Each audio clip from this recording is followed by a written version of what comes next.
Hello, people. Andrew here, talking about comics from a reader, collector, speculator, investor point of view, in that order of importance to myself. And today I'm talking about the Thanos Quest, which leads into the Infinity Gauntlet.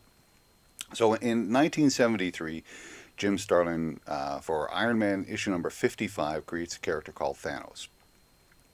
Thanos is then used sparingly and primarily by Jim Starlin over the next ensuing years, showing up in Captain Marvel, and then over in Strange Tales, which morphs somewhat into Warlock.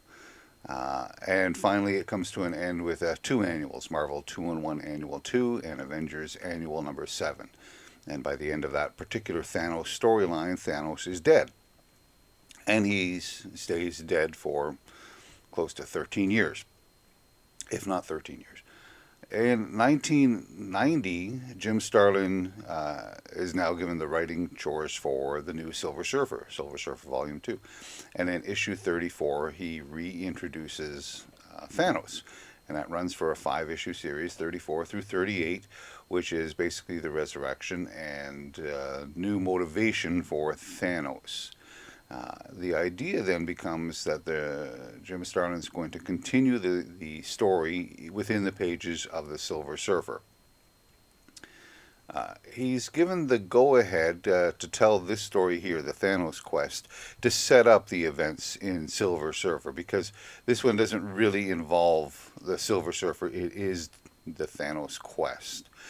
He's given the go-ahead to do this 2-issue deluxe format, square-bound cardboard cover. This is the right time for him because it's 1990. Ronald Perlman, not the not the actor, but the business tycoon, has just recently bought Marvel, and there's a speculator market going like crazy right now after issue number ones and premiere issues and things that seem to be of some importance. So he's all for the idea of putting out as many books as he can, and as many number ones as he can, and as many prestige formats, anniversary type of things. So yes, Thanos Quest is given the go-ahead to tell this two-part story to lead into Silver Surfer. So what's it about?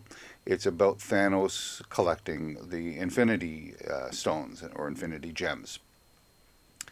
You see, he's a big follower of death. He loves death. Not just the concept, but the actual physical manifestation of death. And she sets upon him a boon to eliminate half the sentient population of the universe. Reason being that more people now have been born than have died, and she wants to adjust the cosmic balance. And so she does bump up Thanos' power so that he's able to complete this task, but he's very slow about doing it. And they say, why? Why are you so slow? Well, he was taking some time to ponder and look inside the Infinity Well, where he discovered the true nature of the Infinity Stones and what they could accomplish. One of the few beings, if not the only being, that could understand what they were. I mean, we all know what they are now because he's used them, but at the time, it was an unknown factor. So he goes back to Death and says, "Listen, I can do this much more efficiently and much quicker if I can first go on this quest to gather up the 6 Infinity Stones, and then I can complete the boon." And she grants him the okay to do that. So that's what the Thanos Quest is about. Issues number 1 and 2. Basically, it's just Thanos collecting these gems. And who's he collecting them from? Maybe you've seen the movie, but it's not like the movie at all. The idea of the movie and this one is that they're collecting gems, but they're very different holders of the gems, and it's a very different story. In this one, he has to confront a number of cosmic beings, 6 cosmic beings. And it isn't always just the power. What I like about this story is that he's got to outthink, outmaneuver, outwit these characters that in a lot of ways are stronger than him. Although as he starts collecting and accumulating the gems, he becomes that much more powerful and uses the gems to defeat some of his enemies while collecting the rest of the gems. So basically you're looking at issue number 1, which is the first 3, and then you have issue number 2, which would be the second 3, where he gets all of the gems collected. This isn't a spoiler. You knew this was coming. So he gets all of the gems. I thought it was a particularly interesting. I thought all of the ways that he gathered the gems was interesting because it wasn't all just combat oriented. I thought the Grandmaster one was clever. I thought the Gardener's Fate was just was both horrible and fascinating at the same time. I like the artwork by Ron Lim. He's not. It's a simpler style, but you can see the drama and gravity of Thanos in his illustrations. The cosmos and cosmic beings are appropriately cosmic. Action moves the way it's in a straightforward way. So it's a quality. It's quality illustrations. It yeah, in this case, it does elevate the book a bit just because of his artwork. Is it worth the read? And my answer is yes. I think this whole series that I'm going through is worth the read, but I particularly like these two issues. I do like the way that he gathered all the gems together, the cleverness behind it, the reasons behind it, and the repercussions initially of what he did when he collected these gems. So he's got this two prestige series, and it sold fairly well. So the idea was then just to move it over into the Silver Surfer and tell the rest of the story of the Infinity Gauntlet in the Silver Surfer. But as I said, things were popping at in the comic book market and over at Marvel. There was a lot of speculation, a lot of money being floated around, a lot of people into the hobby, and they all wanted like number ones and series and things like that. So he was given the go ahead to actually release a 6-issue miniseries called the Infinity Gauntlet. So it was taken out of Silver Surfer and put into its own 6-issue series. This actually caused Jim Starlin to stop writing the Silver Surfer because there was a lot going on for the Infinity Gauntlet. So not only was Jim Starlin writing this, but they got access to George Perez. George Perez had been under an exclusive contract with DC, and that was coming to an end. So he was given the go ahead to illustrate the Infinity Gauntlet. And I love the illustrations that George Perez does. He is definitely nothing against Ron Lim, but definitely is cut above Ron Lim. He's got a lot more detail, a lot more expression. And he had all of these characters to illustrate. It was great to see George Perez's artwork on this, and it did elevate the book. However, about midway through, somewhere into the middle of the 4th issue, George Perez said, I can't do any more of this book," because he was still doing War of the Gods over at DC Comics, and it became too much work for him to do the 2 series. He had a contractual obligation to DC, and I suppose that superseded the one that he had for Marvel. So he had to give up the Infinity Gauntlet, and Ron Lim took over and did the remaining issues, most of 4, and then all of 5 and 6. You can notice the difference in the artwork. And as I was saying about Ron Lim's stuff on the Thanos Quest, which I thought somewhat elevated and looked really sharp, against George Perez's, there is a noticeable difference in the quality of illustration, which is unfortunate. But still, being what it is, how's the story? What's it about? Well, he's got the gauntlet, and here's a big difference between this one and your movie, which we'll talk maybe a little bit about, maybe not. Is that the snap happens in this issue before the superheroes are involved. The only involvement they have initially is Silver Surfer crashing into Doctor Strange's home and letting him know that Thanos is on the way. And from there, we start gathering. First, we've got to gather Adam Warlock, who is a key player in the Infinity Gauntlet, and he's the one that sort of organizes all of the teams together, not just the superheroes from Earth, but also the cosmic entities, Chaos and Order, Galactus, Ego, all these characters that he brings together. So what is the Infinity Gauntlet about? For its 6 issues, he's already made the snap in this issue. What happens for the rest of the 6 issues? Well, we get to see some of the devastating effects of the snap throughout the next couple of issues. Issue number 2 is big one. You can see right off the bat, all of the heroes that are featured within this cover here, they've all already perished. They've been done away with because of the snap.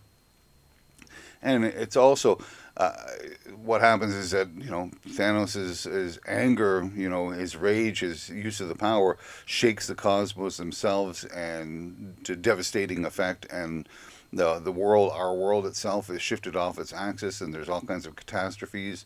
Thanos must be stopped, and so this is where Adam Warlock comes in, gathers up the forces, including Doctor Doom, with the idea that they're going to go and confront and defeat Thanos and set things right. So that's basically your Infinity Gauntlet storyline, is that the heroes gathering together to somehow find a way to defeat Thanos. Was it a good read? Well, as I said, I liked the artwork. Again, the first three was all George Perez, and then the Ron Lim West stuff wasn't bad, but the first three with George Perez is really sharp for the artwork. As far as the story is concerned, yes, I like the story. Although it's when you think about it, it's a fairly simple story. It was well told and interesting to witness. On a number of fronts, but it's basically the heroes versus Thanos, plus the cosmic entities versus Thanos in an effort to wrest the gauntlet from him. It's a simple story, but it's well executed, and a bit of a surprise type of ending, not what you would see from Avengers Endgame, and I enjoyed reading the entire story. So yes, I do. I do recommend this story.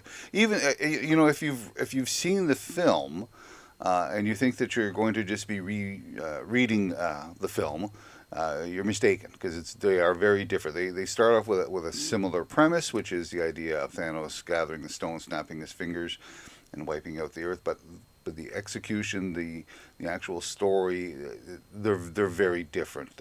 I enjoyed both of them. I just watched the movie, the first part of it last night, just to see how close it was. And as I said, there's a significant amount of differences, but there's also a similarity in the story and in the tone. So this is the cosmic one when he's up against all of the cosmic entities. So overall, I gotta say that yes, I give it yes. You should read it, or it is worth the read. Is it worth the read if you're unfamiliar with Marvel or Disney Universe? I thought so, because especially with the Thanos Quest, to watch how somebody, cleverly, outmaneuvers some of these more powerful beings. I thought that was really interesting, and the story itself in the Infinity Gauntlet, it's only 6 issues. It is complete. There were tie-ins to this that you found, but not in the way that we are familiar with tie-ins now. There's like half a dozen books with a few issues here or there that were tied into the Infinity Gauntlet, asked to take part in it by telling a story, but they were given somewhat of an open hand and say, okay, so your part of the story doesn't affect what's going to happen in this mini series, but tell a story, what they're thinking about, how the effect is on the Earth, or something like that, and we'll tie it into the Infinity Gauntlet with a little corner sticker that says, hey, part of the Infinity Gauntlet. But it wasn't a massive tie-in. The success of the series prompted right away the go-ahead for two more series, the Infinity War and the Infinity Crusade. And both of those had strong tie-ins and a lot of issues to go with it. But initially, Infinity Gauntlet is just a 6-issue series. No need to read the tie-ins. It helps to read just where he got the gems for Thanos for the Thanos Quest. But even if you didn't read those two books, the 6 issues is enough of a full story. So yes, it is worth a read. As far as collecting is concerned, there's a number of things. There's Thanos, for those that collect everything that's related to Thanos. This would be here, but there's so many other characters as well. There's Warlock is involved in here, and then you've got Drax and Thor and so many other the Marvel. Wolverine shows up, Spider-Man. You've also got artwork by George Perez, and you've got written material by Jim Starlin. So there's a lot of reasons to collect this series. As far as speculation is concerned, interesting.